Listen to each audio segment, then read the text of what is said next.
კორუფციამ საქართველოში უკიდურესი სახელმწიფოს მიტაცების ფორმა მიიღო. ამის შესახებ საერთაშორისო გამჭვირვალობა საქართველოს წერს და ბოლო 6 წლის განმავლობაში გამოვლენილი კორუფციული შემთხვევების სიას აქვეყნებს. ორგანიზაციის ინფორმაციით, ბოლო 6 წელში ელიტური კორუფციის 271 სავარაუდო შემთხვევა დააფიქსირეს, სადაც ქართული ოცნების 227-ზე მეტი მოქმედი თუ ყოფილი მაღალი თანამდებობის პირი ფიგურირებს. მათ შორისაა მთავრობის 38 წევრი, 40 დეპუტატი, 18 მოსამართლე და 72 მუნიციპალური დონის მაღალჩინოსანი. ხოლო 2025 წელს ელიტური კორუფციის ახალი 48 სავარაუდო შემთხვევა აღრიცხეს. როგორც საერთაშორისო გამჭვირვალობა საქართველოს აცხადებს, საგამოძიებო უწყებები, რომლებიც რამდენიმე თვეა ქართული ოცნების შიდა კლანური დაპირისპირებით არიან დაკავებული, არც ერთი ამ შემთხვევით არ დაინტერესებულან.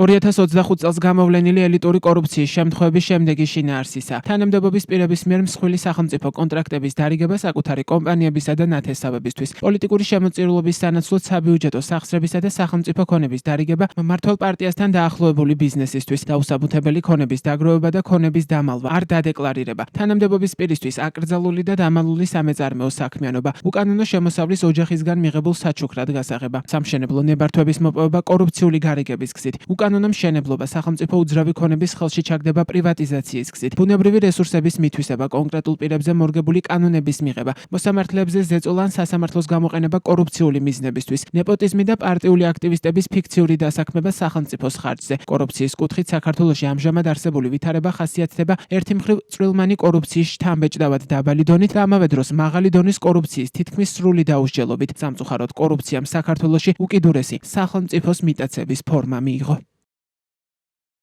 ორგანიზაციაში ამბობენ, რომ მაღალი დონის კორუფციის სავარაუდო შემთხვევების შინაარსი და მასშტაბი, რაოდენობა და ზრდის დინამიკა იძლევა იმის თქმის საფუძველს, რომ ქვეყანაში მაღალი დონის კორუფცია კლეპტოკრატიის სახეს იღებს. მათივე განცხადებით, საქართველოში კორუფციული დანაშაულის აღკვეთაზე პასუხისმგებელი ორგანოები ქმედითი რეაგირების გარეშე ტოვებენ მაღალი დონის კორუფციის სავარაუდო შემთხვევებს, განსაკუთრებით თუ მასში ქართულ ოცნებასთან დაახლოებული პირები ფიგურირებენ.